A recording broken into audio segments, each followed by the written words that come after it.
Assalamualaikum warahmatullahi wabarakatuh. Nama saya Reka Sugantri, izin mempresentasikan terkait materi inflasi dan pengangguran untuk UAS Ekonomi Makro. Pengangguran adalah keadaan di mana seorang yang tergolong dalam angkatan kerja ingin mendapatkan pekerjaan, tetapi belum dapat memperolehnya. Jenis pengangguran itu ada dua, pengangguran berdasarkan penyebab dan berdasarkan cirinya. Jenis pengangguran berdasarkan penyebabnya dibagi menjadi 4, pengangguran normal atau friksional, pengangguran siklikal, pengangguran struktural, dan pengangguran teknologi. Jenis pengangguran berdasarkan cirinya ada 4 juga, yaitu pengangguran terbuka, pengangguran tersembunyi, pengangguran bermusim, dan pengangguran setengah menganggur. Lalu inflasi, apa sih inflasi? Inflasi adalah kenaikan harga umum yang berlaku dalam suatu perekonomian dari suatu periode ke periode lainnya. Jenis-jenis inflasi ada dua, yaitu inflasi tanpa permintaan dan inflasi desakan biaya inflasi impor. Inflasi dapat digolongkan menjadi 4, yaitu inflasi ringan kurang dari 10% per tahun, inflasi sedang antara 10% sampai 30% per tahun, inflasi berat antara 30% sampai 100% per tahun, dan hiperinflasi, yaitu lebih dari 100% per tahun. Inflasi merayap dan hiperinflasi. Inflasi merayap adalah proses kenaikan harga-harga yang tingkatnya tidak melebihi 2 atau 3% dalam setahun. Contohnya negara Malaysia dan Singapura. Negara tersebut adalah dua dari negara-negara yang tingkat inflasinya dapat digolongkan sebagai inflasi merayap.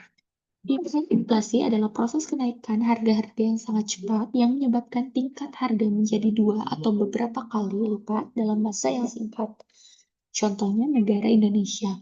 Pada tahun 1965 tingkat inflasinya 500% dan pada tahun 1966 tingkat inflasinya 650%. Efek dari inflasi, efek positifnya yaitu peredaran atau perputaran barang lebih cepat. Kedua, produksi barang-barang bertambah karena keuntungan pengusaha bertambah. Ketiga, kesempatan kerja bertambah karena terjadi tambahan investasi. Keempat, pendapatan nominal bertambah, tetapi real berkurang karena kenaikan pendapatan kecil. Lalu apa sih efek negatifnya? Yang pertama, inflasi akan menurunkan pendapatan real orang-orang yang berpendapatan tetap. Kedua, inflasi akan mengurangi nilai kekayaan yang berbentuk uang. Lalu yang terakhir, memperburuk pembagian kekayaan. Kebijakan pemerintah, kebijakan segi permintaan, kebijakan fiskal adalah usaha pemerintah untuk mempengaruhi kegiatan ekonomi dengan membuat perubahan dalam bentuk pengeluarannya dalam sistem pelajaran. Kebijakan moneter adalah langkah pemerintah yang dijalankan melalui bank sentral untuk mengetahui kegiatan perekonomian dengan membuat perubahan dalam penawaran uang dan suku bunga. Lalu, kebijakan segi penawaran adalah langkah pemerintah yang berusaha meningkatkan efisiensi kegiatan perusahaan-perusahaan dan tenaga kerja sehingga produksi nasional dapat ditingkatkan, biaya produksi dikurangkan, dan teknologi semakin berkembang.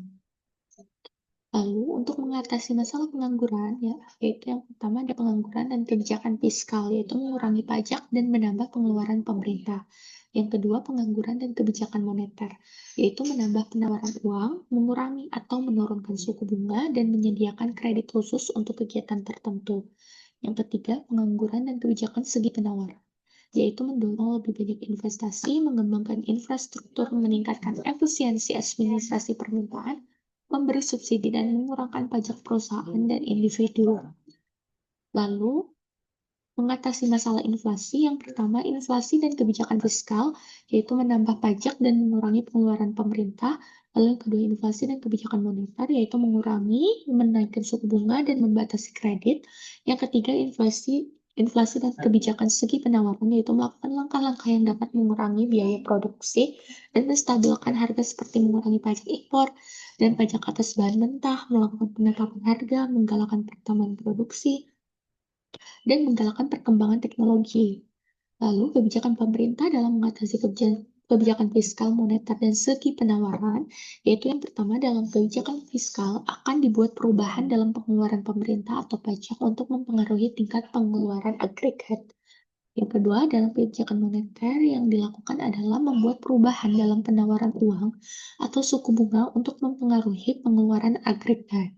Lalu yang ketiga, dalam kebijakan segi penawaran yaitu dibahas selanjutnya dalam kebijakan pemerintah dalam hal tersebut adalah melakukan pengurangan pajak, memberikan insentif fiskal, memberikan subsidi, dan menyediakan infrastruktur yang baik untuk menaikkan efisiensi kegiatan perusahaan-perusahaan. Lalu ini adalah contoh inflasi tahunan, soalnya adalah pada tahun 2021 harga beras adalah 10.000 per kilogram, pada tahun 2022 harga beras naik menjadi 12.000 per kilogram, yaitu hitunglah tingkat inflasi tahunan untuk tahun 2022. Yang pertama, kita dapat mengetahui harga tahun sebelumnya 2021 ya 10.000 per kilogram, lalu harga saat ini 2022 yaitu 12.000 per kilogram, sehingga didapatkan rumus inflasi tahunan yaitu harga saat ini dikurang harga tahun sebelumnya dibagi harga tahun sebelumnya dikali 100%. Didapatkan 12.000 dikurangi 10.000 dibagi 10.000 dikali 100%, sehingga didapatkan 0,2 dikali 100% yaitu 20%. Jadi tingkat inflasi tahunan untuk tahun 2022 adalah 20%. Sekian presentasi dari saya. Mohon maaf bila ada kekurangan. Sekian dan terima kasih. Wassalamualaikum warahmatullahi wabarakatuh.